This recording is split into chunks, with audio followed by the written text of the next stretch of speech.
guys, welcome back to another video of Reading with Tony. So today I will be reading Why is Ketchup So Hard to Pour? So let's get into it. French fries are delicious. French fries with ketchup are a little slice of heaven. The problem is it's basically impossible to pour the exactly right amount. We're so used to pouring ketchup that we don't realize how weird its behavior is. Imagine a ketchup bottle filled with straight up solid like steel.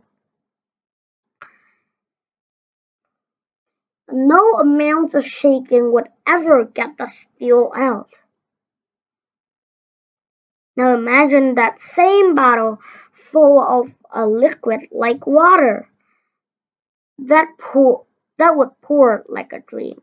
Ketchup, though, can't seem to make up its mind. Is it a solid or is it a liquid? The answer, it depends. The world's most common fluids like water, oils, alcohol respond to force linearly. If you push them twice as hard, they move twice as fast.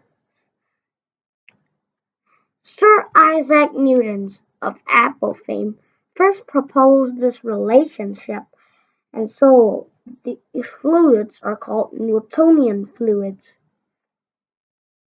Ketchup, though, is part of a merry band of linear rule breakers called non-Newtonian fluids. Mayonnaise, toothpaste, blood, paint, peanut butter, and lots of other fluids respond to force non-linearly. That is, their apparent thickness changes depending how hard you push, or how long, or how fast.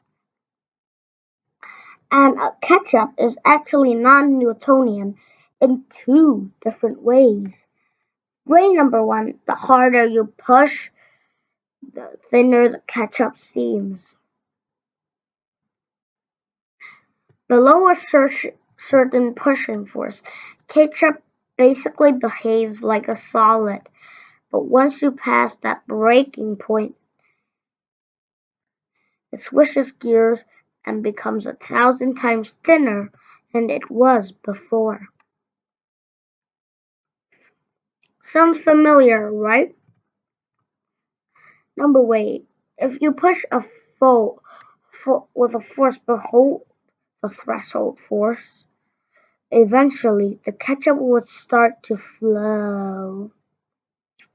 In this case, time, not force, is key to releasing the ketchup from its glassy prison.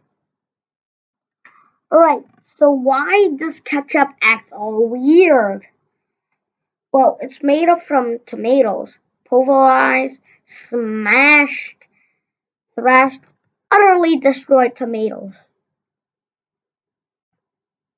See these tiny particles? This is what remains of tomato cells after they go through the ketchup treatment. And the liquid around those particles? That's mostly water, some vinegar, sugar, and spices. When ketchup is just sitting around, the tomato particles are evenly and randomly distributed. Now let's say you apply a weak force very quickly.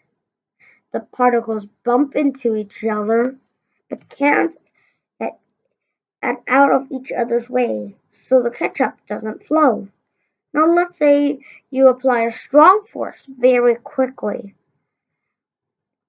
The extra force is enough to squish the tomato particles. So maybe instead of little spheres, they get smushed into little ellipses. And boom!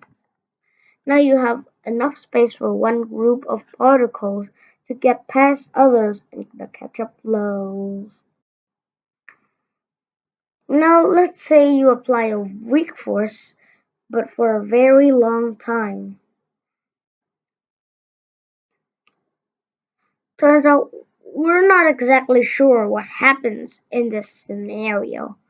One possibility that the tomato particles near the walls of the containers slowly get bumped towards the middle, leaving the soup they were dissolved in, which remember is basically water, near the edges. This serves water as a lubricant between the glass bottle and the center plug of the ketchup. And so the ketchup flows. Another possibility that the particles slowly rearrange themselves into lots of small groups, which then flow past each other. Scientists who study fluid flows are still actively researching how ketchup and its merry friends work. Ketchup is basically get thinner the harder you push, but other substances like oobleck or some natural peanut butters actually get thicker the harder you push. Others can climb up rotating rods or continue to pull themselves out of a beaker. Once you get this started, from physics perspective though, ketchup is one of the most complicated mixtures out there. As if weren't enough, the balance of the ingredients and the pressure of natural thickeners like xanthan gum, which also found in many fruit drinks and milkshakes, can mean two different ketchups can behave completely differently. But most will show two telltale properties: sudden thinning at a threshold force, and more gradual thinning after a small force is applied for a long time. That means you could get a ketchup out of a bottle in two ways. Either give it a series of long, slow, languid stays, making sure you don't ever stop applying force, or you could hit the bottle once, very, very hard.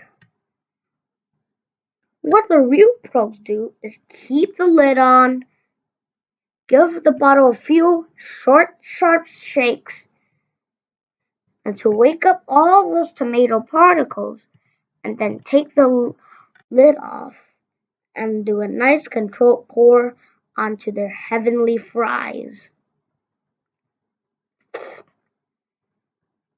So guys,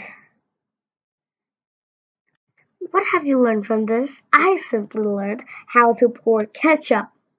This is a pretty good story, and I hope you found it good too. Thank you for listening, and goodbye, and see you sometime soon. And remember to subscribe and like to the channel to see more videos like this, and goodbye!